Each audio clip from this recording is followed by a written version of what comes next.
Bem, hoje a gente vai dar continuidade e é um assunto bastante difícil, bastante delicado, bastante sensível e é um assunto que nos faz estudar bastante, porque não podemos ser levianos desse assunto, porque é uma dor que somente quem já passou sabe. O tema hoje é amor descartável ou aliança inquebrável. Então vocês já mais ou menos já sabem o que a gente vai tratar aqui hoje. A gente não pode ser leviano, porque aqueles que já passaram por isso, somente essas pessoas sabem a dor que tiveram.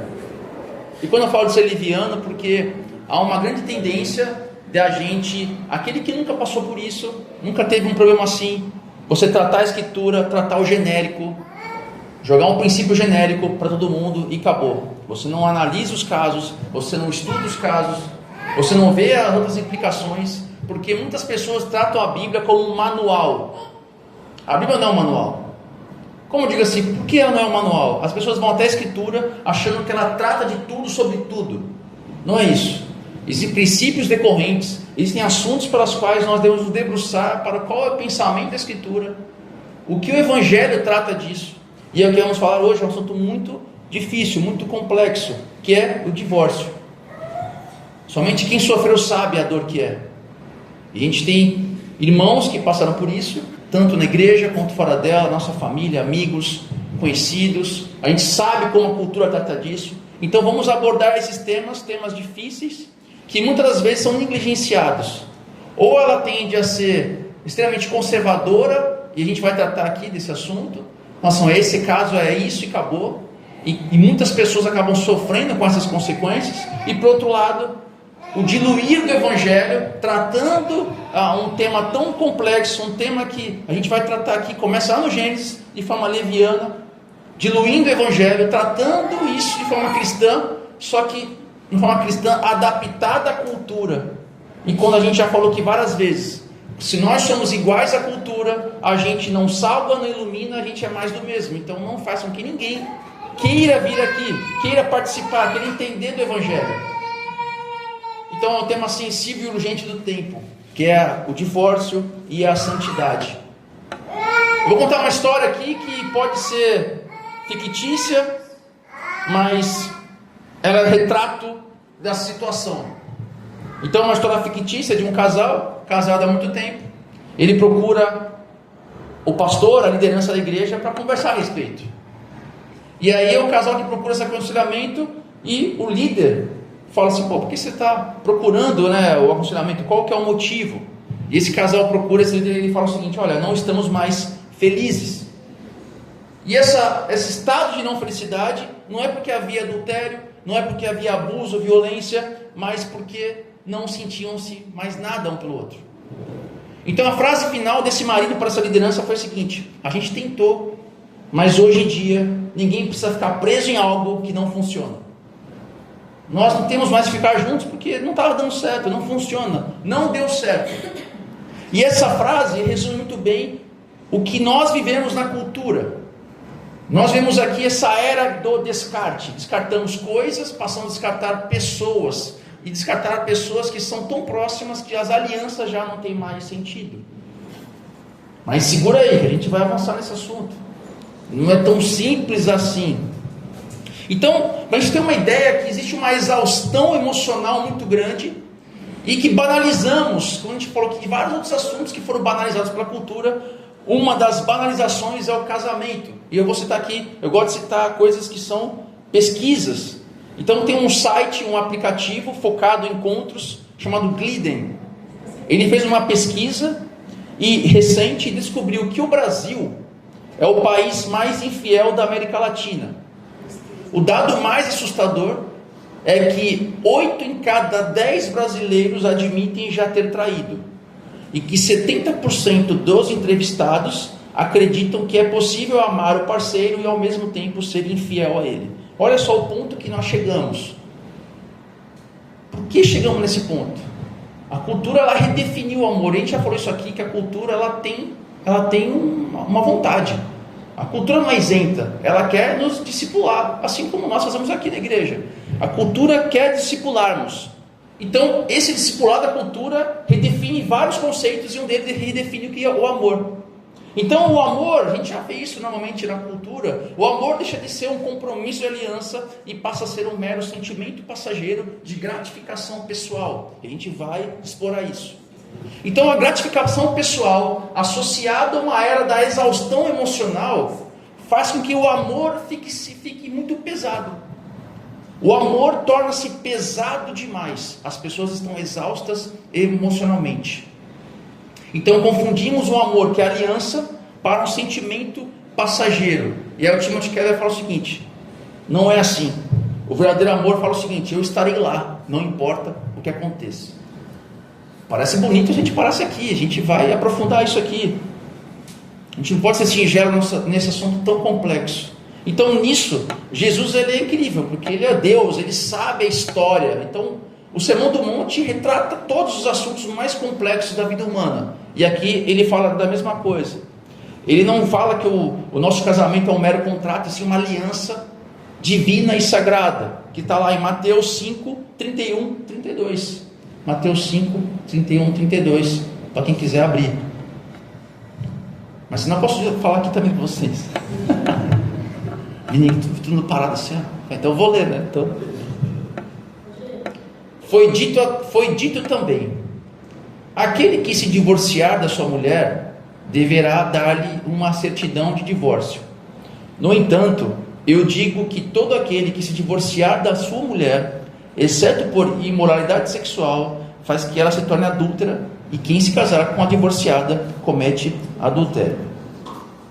Jesus começa ali citando uma interpretação rabínica de Deuteronômio 24, 1-14, 1 a 4, que eu vou ler aqui rapidamente. Deuteronômio 24, de 1 a 4. Se um homem se casar com uma mulher e depois não a quiser mais, por encontrar nela algo que reprova, ele escreverá à mulher uma certidão de divórcio, entregará a ela essa certidão e a mandará embora. Se depois de sair de casa ela se tornar mulher de outro homem, e o segundo marido não gostar mais dela, este escreverá uma certidão de divórcio, a entregará a ela e a mandará embora. Se o segundo marido morrer, o primeiro que se divorciou dela não poderá casar-se com ela de novo, visto que foi contaminada. Se é detestável para o Senhor, não tragam pecado sobre a terra que o Senhor, o seu Deus, dá a vocês. Parece um negócio meio bizarro aqui, mas olha só. Se está aqui, porque era uma prática comum de dispensar a mulher e deixar ela, Deus dará. E às vezes essa troca poderia voltar ao primeiro marido, olha só que loucura. Então Moisés aqui, ele não ordena o divórcio, ele apenas regula uma situação caótica que já existia para proteger a mulher. Imagina vocês, hoje a mulher já sofre diversos tipos de abuso. No Brasil, que é um país que tem legislação para isso, acontece vários abusos. Imagina você, numa cultura tribal, o quanto abuso tinha. A mulher não tinha valor nenhum. Então aqui ele regula uma situação caótica para proteger a mulher de um ambiente totalmente prejudicial a ela. Só que nessa época de Jesus passou-se séculos até chegarmos na época de Jesus. Então, como a gente sempre disse aqui, os fariseus, os líderes, eles faziam interpretações da lei, porque a lei em alguns aspectos ela era direta. Então eles faziam interpretações da lei, e muitas dessas interpretações era para se eximir de uma responsabilidade. Então eles queriam fazer algo errado, eles queriam interpretar isso de forma errada para poder ficar com a mente tranquila quanto ao erro. Então, para quem vê The Chosen, tem as duas escolas, e lá essa série trata muito bem isso. Existem duas escolas de interpretação da escritura, que são a escola de Shammai e a escola de Hillel, e a gente vê isso na série. A Shammai é aquela mais conservadora em todos os assuntos, e a Hillel é a mais liberal, e nesse assunto prevalecia a de Hillel. O que ela fazia? Ela interpretava uma brecha na lei que permitia o divórcio sobre qualquer assunto, qualquer causa. Então permitia que o homem deixasse a mulher por qualquer motivo, até fútil. Então, se ela fizesse alguma coisa fora da rotina, se ele desagradasse ele por alguma forma que ela ou tratava, ou no ambiente familiar, ou em qualquer lugar, que ele se achasse diminuído, reduzido, era motivo para dispensar. Então, os fariseus, naquela época, nesse assunto, é como se fossem os pós-modernos de hoje, porque nós fazemos o mesmo. Então, transformaram uma concessão em um mandamento. Então, eu posso. Então reduziram a santidade do casamento a uma mera burocracia de papel. Então eles se isentam da culpa para reduzir o divórcio a uma questão indolor. Mas o divórcio dói, somente quem passou sabe. Mas quem quer cauterizar a consciência do pecado, meramente coloca o divórcio numa situação indolor, para qualquer insatisfação. Então a cultura exatamente ensina isso a nós fazermos o mesmo. Tudo isso em nome de uma suposta liberdade. A gente já falou aqui, fora de todo mundo está escravo a alguma coisa. A pessoa que se acha livre, ela não é livre, ela é escrava de algo. Nós como cristãos somos escravos de Jesus. E por sermos escravos de Jesus, nós somos de fato libertos. Mas o mundo não entende isso. Ela nos vê como escravos. Então vivemos hoje nessa era de Hillel. O divórcio se tornou epidêmico e socialmente aceito. E a sociedade aceita isso de forma tranquila. Existe uma facilidade para o descarte. Em contrapartida, e a gente vai avançar aqui, a igreja não. A igreja trata como um pecador, um cara desconsiderado, uma mulher desconsiderada. É um absurdo. Então a sociedade vê como comum e a igreja vê como um absurdo. E aqui eu não posso ser leviano, porque existe uma linha tênue aqui, entre eu diluir o evangelho, aceitando qualquer condição, ou ser conservador e estraçalhar as pessoas por um ponto específico que a Escritura trata aqui. Mas o divórcio hoje, ele se tornou muito mais que uma doença. O divórcio não é uma doença, é um sintoma que mostra o quanto duro é o coração da pessoa. O quão duro a pessoa se torna. Porque o relacionamento faz com que a pessoa se transforme e não se endureça. E esse problema do divórcio deixa marcas, e somente quem já passou por isso sabe. Se a pessoa foi vítima ou parte, existem marcas profundas que não só atingem essas pessoas, mas todas as pessoas em volta possuem marcas profundas disso. E a gente vai aprofundar esse texto. Então, qual que é a resposta de Jesus? Jesus fala assim: no entanto eu digo. Jesus dá a fiel interpretação. Ele não está trazendo uma nova interpretação, ele está trazendo o sentido daquilo. Jesus, ele não vai em Moisés, Jesus vai no Gênesis para falar disso. Ele fala: olha o seguinte, o que Deus uniu não separa o homem. Ele volta lá no Gênesis. Antes da lei já existia o objetivo de os dois serem uma única carne. E aqui a gente vê o Timothy Keller mais uma vez, porque ele escreve um livro sobre casamento. Ele faz um contraste entre contrato de consumo e aliança perpétua. O mundo transformou o casamento num contrato de consumo. E numa relação de consumo tem o quê? Tem o fornecedor e quem consome. Então esse vínculo dura só o tempo necessário que o fornecedor possa suprir as necessidades de quem está consumido. Então você consome, ele fornece, consome, e esse preço vai até onde acaba o compromisso. Se esfria o produto, você devolve. O iFood entregou, está frio, eu não quero, vou devolver. Se o custo desse relacionamento fica pesado, você descarta. Mas Jesus eleva o casamento a uma aliança, e a aliança perdeu o sentido. É uma aliança perpétua. O nome aliança já dá esse sentido de perenidade. E o relacionamento, por ser perene, ele ultrapassa o próprio indivíduo. Porque o compromisso não é mais com o indivíduo, é com o relacionamento. Então não é mais a necessidade da pessoa que fica em primeiro lugar, e sim o relacionamento, porque agora os dois são um. Existe uma mente que pensa por dois. Então essa aliança é baseada não na pessoa, sim no compromisso. Mas aí eu vou entrar nos pontos específicos aqui. Se eu acabasse aqui agora, seria complicado. Mas Jesus não é insensível à maldade humana. Jesus, ele não só abre uma exceção explícita aqui, que ele fala no texto o quê? Imoralidade sexual, porneia. Então, por que ele coloca explicitamente aqui? Porque ele fala o seguinte: olha, quando você adultera, e ele fala isso, a Escritura fala isso sempre no Antigo Testamento, que o povo de Israel adulterou, prostituiu-se para outros deuses. Quando você coloca Deus em segundo plano, é a mesma coisa que um divórcio, um adultério que gera divórcio. Então, Deus, Jesus, que é Deus, ele coloca no mesmo relacionamento o povo de Israel e aquele povo que estava fazendo entre os próprios pares, deixando de amar em troca de prazer pessoal, colocou-se acima de um relacionamento. Então, da mesma forma como Deus trata o povo, ele quer tratar isso com a gente também. quando existe a imoralidade, ela rompe esse princípio de uma só carne. Da mesma forma como o povo adorava outros deuses e colocava Deus em segundo plano, assim quanto o relacionamento humano da mesma forma, está ferindo esse relacionamento de uma só carne.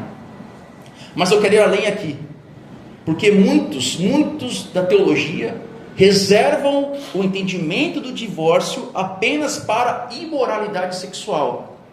Mas nós temos que aplicar a Bíblia não só nos princípios gerais, mas temos que tomar cuidado com as zonas cinzentas. O que são zonas cinzentas? Aquilo que a Bíblia não é tão clara assim. Existem zonas cinzentas da Escritura que nós precisamos interpretar pelos princípios decorrentes.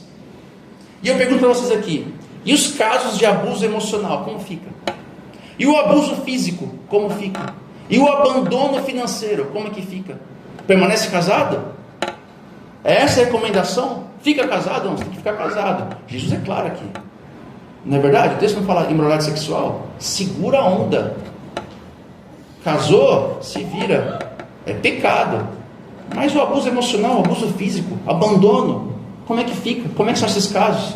Quantas pessoas, homens e mulheres, são forçadas a escolher entre duas coisas? Entre ser íntegros ou aceitação espiritual perante uma comunidade. Assim, ou eu fico íntegro e sofro as consequências do divórcio, ou eu permaneço casado para ser aceito espiritualmente por uma ética que a igreja impõe, e aí eu continuo sofrendo no meu casamento. E infelizmente a igreja, em vez de ser esse local de abraço, é um local de exclusão, porque faz com que a pessoa sofra o peso de uma comunidade que julga ao verem pessoas se divorciarem. E aqui parece que agora estou indo para o extremo oposto, né? Se fizer um corte agora também, Renan, cuidado com os cortes. Muitas pessoas sofrem esse peso da comunidade que exclui e não abraça. E aí a pessoa acaba querendo sofrer calada o abuso. Então imagina só uma pessoa que se divorcia, a igreja pesa a mão nessa pessoa. Enquanto isso, outra pessoa que está passando por um momento de extremo abuso, ao ver isso, fala assim, meu Deus, eu vou ficar aqui, porque o pecado é maior do que eu aguentar o abuso. E o mais interessante, para não falar loucura, é líderes forçarem as pessoas a permanecerem nesse ambiente caótico, abafando até mesmo crimes. Olha só vocês lerem Tove. Lá fala de igreja, mas também fala de relacionamento. Pessoas que são obrigadas a viver num ambiente hostil, pura e simplesmente porque não é um tema exclusivo. Mas eu vou falar que a Bíblia fala disso aqui. A Bíblia fala de abuso, não fala só isso aqui. Por isso que a gente tem que olhar a Bíblia como um todo. O conceito de fidelidade, existe um consenso, uma parte da igreja evangélica, da teologia, a qual eu me insiro aqui, que se apoia em 1 Coríntios 7,15. Lá fala o seguinte: se o descrente decide separar-se, que separe. E no final, Deus nos chamou para vivermos em paz. Ou seja, esse grupo reconhece que o divórcio é permitido, não é ordenado. Em casos graves de quebra de aliança, abandono obstinado, abuso severo. Uma pessoa que não ama o seu próximo é um descrente. É um descrente. Como uma pessoa se diz cristã e tratar uma pessoa que está no seu ambiente de relacionamento íntimo, fala que ama a Deus e trata essa pessoa que é a pessoa mais íntima da vida dela de forma abusiva. Cara, essa pessoa tem que ser tratada como um descrente. Ela atrapalha a sua fé com Deus, ela atrapalha a sua vida. Não no sentido de sucesso, no sentido de vida social, mas ela atrapalha a sua alma. Se não tem solução, se o abandono obstinado e o abuso severo, John Stott e Miroslav Volf, dois teólogos importantíssimos do cenário cristão, falam o seguinte: o casamento não deve ser uma câmara de tortura. Não deve ser. Não é isso que Deus fez. O homem e a mulher corromperam o senso do casamento. Então, quando há violência, o cônjuge já abandonou o pacto do amor. Ele quebrou a aliança primeiro. A aliança foi quebrada ali, não foi quebrada quando divorciou e assinou um papel. A aliança quebrou com a violência. Então, um pastor, um líder, não pode falar para você, fica nisso. Ele está errado, porque ele está perpetuando a dor. Que exemplo está dando para aí fora? Que exemplo está dando? Acho que o Alex mandou um vídeo essa semana. Quantas e quantas pessoas sofrem caladas em casa por um ambiente abusivo, pura e simplesmente para permanecer calado e para não ser mal falado, e prefere sofrer a dor. E também a pessoa tem esse medo de ser associado a esse mundo que trata o casamento como nada, como fosse trocar de roupa. Então realmente existe uma linha tênue, e essa pessoa que está sofrendo a dor, ela está falando: caramba, e agora o que eu faço? Se eu fico, dói. Se eu ficar, dói mais ainda. Então, nesses casos extremos, o divórcio se torna um remédio amargo. É um remédio amargo para proteger a vida e a dignidade humana, pois Deus odeia a opressão. Deus odeia a opressão. Então, reconhecer o abuso é causa legítima de divórcio e separação. Pode postar até isso aí. Isso é verdade. Não podemos achar que isso está acima das vidas. A vida vem em primeiro lugar. Então o divórcio bíblico, ele não é ensinado para qualquer causa, mas ele serve para proteger as vidas de um pacto que foi quebrado. Mas eu tenho uma mensagem aqui. Talvez você esteja pensando: eu já me divorciei, ou o meu casamento acabou em um mar de dor, eu sofri, eu tenho marcas para a vida toda. Jesus tem a seguinte mensagem: ele não veio só para aumentar o padrão ético. Olha, ser crente é isso aqui, ó. Aí o cara fala: puxa vida, agora era isso aqui, e agora é aqui. Eu tenho que viver isso aqui em cima. Algo impossível, não é isso. Jesus veio salvar pecadores, doentes. E se tem alguém que sabe que é ser traído, é o próprio Deus.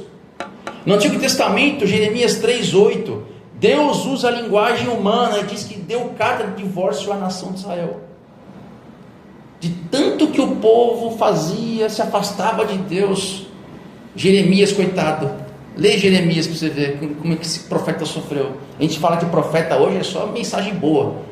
Esse cara só levou mensagem de destruição para o povo, ele só sofreu por isso. Deus deu uma carta de divórcio, falou assim: olha, cansei da sua infidelidade obstinada. Deus chora quem sofre a dor do divórcio. Então seja você, ou alguém que você ama, alguém que você conhece, seja vítima de um casamento destruído, saiba que o Senhor é o refúgio. Vou contar só algumas histórias da Bíblia que reforçam isso. Lembre-se da graça de Deus. A mulher samaritana teve 5 maridos e ela foi evangelizada por Jesus. Um homem falando com uma mulher samaritana que tinha que recolher água a meio-dia sozinha no sol, porque nem as mulheres samaritanas iam com ela. Jesus foi lá e falou com ela e trouxe cura. Ela teve 5 maridos, e o atual também não era. Mas não acaba por aí. E a mulher que foi pega no adultério, Jesus também chegou com mais uma pedra? Não. Jesus estendeu a mão e restaurou ela. Davi adulterou, e ao se arrepender foi restaurado, e Davi era segundo o coração de Deus. Então eu não estou aqui pregando que isso aí tem que ser feito mesmo, não é isso. Cada caso é um caso. Tratemos o evangelho para cada caso.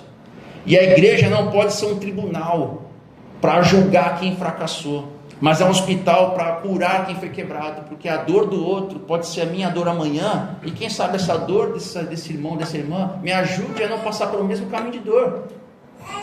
Há um perdão, há um recomeço, há uma graça, há um caminho. E a aplicação? Como podemos viver isso numa sociedade que trata o casamento como um trocar de roupa? Para os casados, para mim também serve, né? Cultive um casamento agindo intencionalmente. Viu, Paulo? Não. Serve para mim também. O casamento é um raio-x. Ele vai expor o pior de você. Olha que legal, olha que incentivo. Está namorando, está tudo perfeito. Nossa, que linda, meu Deus. Casou, só vem o pior. Né, Renato? Toma banho, né, cara? Quando as crises chegarem, lembre-se do Evangelho. Em Cristo somos mais pecadores. Em Cristo somos muito mais que pecadores do que ousávamos imaginar. mas ao mesmo tempo somos infinitamente mais amados do que ousamos sonhar. Você é muito pior do que você pode imaginar, mas Deus, cara, te ama muito mais do que você imagina.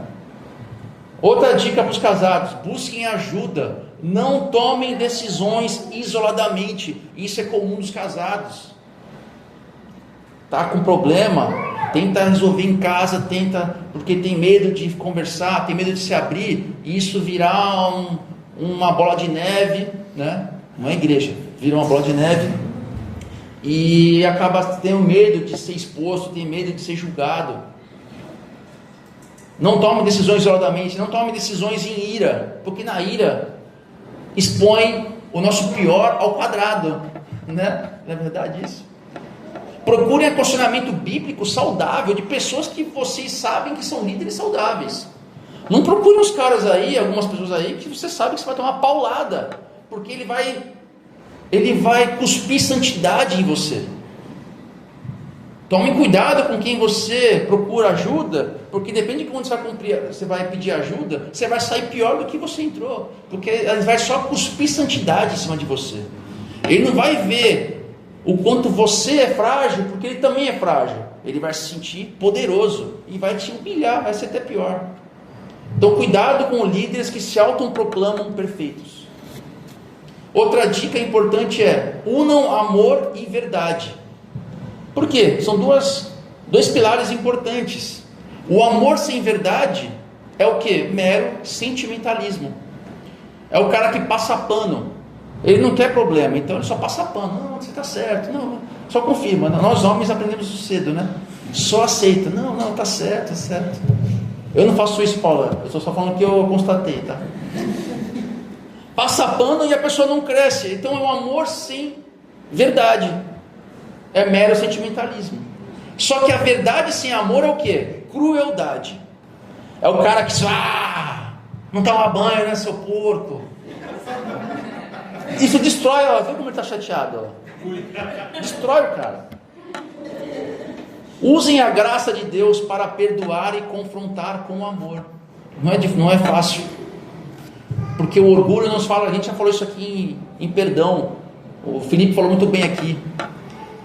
Nós temos essa tendência, ele que tem que pedir perdão. A gente não vai conversar, fica aquele ambiente carregado, né? Ninguém se fala em casa assim, fica se desviando. Mas o Evangelho diz: vá e faça paz. Você está rindo, né? Fala, Deus! Em caso de abuso, a segurança vem em primeiro lugar. Deus não exige que você suporte violência. Isso não é casamento. Isso é uma tortura, já falei agora há pouco. Então procure uma liderança madura, né? Mais uma vez eu recomendo isso. E se for crime, procure a polícia. Parece que a gente tem que falar o óbvio, mas cara, é crime, é polícia, não abafa crime. A separação pode ser necessária para preservar a vida. E para os solteiros? Casamento não é solução mágica. Resolvemos problemas. Então muitas pessoas se casam para sair da sua família, muitos se casam para poder fazer aquilo que não pode fazer porque está solteiro. Então escolham com temor, segura a onda. Porque você não está assinando um contrato de consumo, mas é um pacto para a vida toda.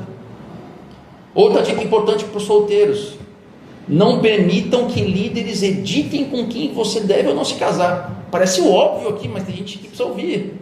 Tem quantas e quantas igrejas que o cara tem que pedir permissão para o pastor, para a pastora, que se pode casar, ou com quem pode casar. E pior ainda, o pastor junta casal, pega dois solteiros, poxa, que dá certo esse assunto aqui. Só que não é só ser crente para dar certo. Existem vários fatores de sociabilidade que precisa saber para ver se vai dar certo. Mas assim, é crente, vamos juntar que dá certo. Não é assim também. Então o pastor acaba sendo aquele sacerdote da igreja. Ele dita até o casamento. Mas cara, não deixa que ninguém dite o que você tem que fazer, controlar a sua vida. O pastor e o líder, ele está para caminhar com você, para te aconselhar. E para todo mundo, conselho para todo mundo: o casamento é uma escolha diária por amar. Então num mundo onde 70%, como eu falei no início, acham normal trair quem ama, manter um casamento fiel é um ato quase de resistência num mundo assim. Porque você vai ver no streaming, por Netflix, na Amazon, ela está te discipulando que o casamento é nada. Isso vai entrando na sua mente, vai trabalhando com a sua mente, fazendo com que isso seja normal. Não aceite a normalidade do erro. O verdadeiro amor é buscar o bem eterno do outro. Cada conversa difícil, cada perdão, são votos renovados de amor e fidelidade. E a dica para a igreja? Tem várias dicas para todo mundo aqui. Sejamos uma comunidade de apoio, não de julgamento. Então, antes de qualquer coisa, ofereça o abraço. Você não sabe aquela história. Você não sabe a história. Ofereça o braço de Deus, o abraço de Deus. Porque isso é ser cristão. Antes de excluir, cara, abraça. Por que a gente tem que excluir? Abrace. Pesquisas mostram que muitas vítimas de abuso procuram primeiro o pastor antes da polícia. Agora, se a igreja não reconhece um abuso, cara, aquela mulher, até mesmo um homem, permanece no ciclo de violência. Isso está errado. Então, temos que ter compaixão e graça e olhos para entender isso e ser alguém que ajuda essa situação. E qual a dica para os feridos e divorciados? Há uma palavra de esperança. Deus é um Pai compassivo que acolhe corações partidos e restaura famílias, quer seja aquela família ou uma nova família. No Evangelho encontramos um casamento perfeito. Cristo é um noivo perfeito que nunca abandona a igreja. Ele perdoa as nossas infidelidades, as nossas dores, a nossa forma de agir, nosso pensar, mas Ele ama muito mais a nossa transformação. Ele quer nos transformar. A maior força contra o divórcio não são regras, mas um coração cheio do Espírito Santo. Somente um coração cheio do Espírito Santo vence isso.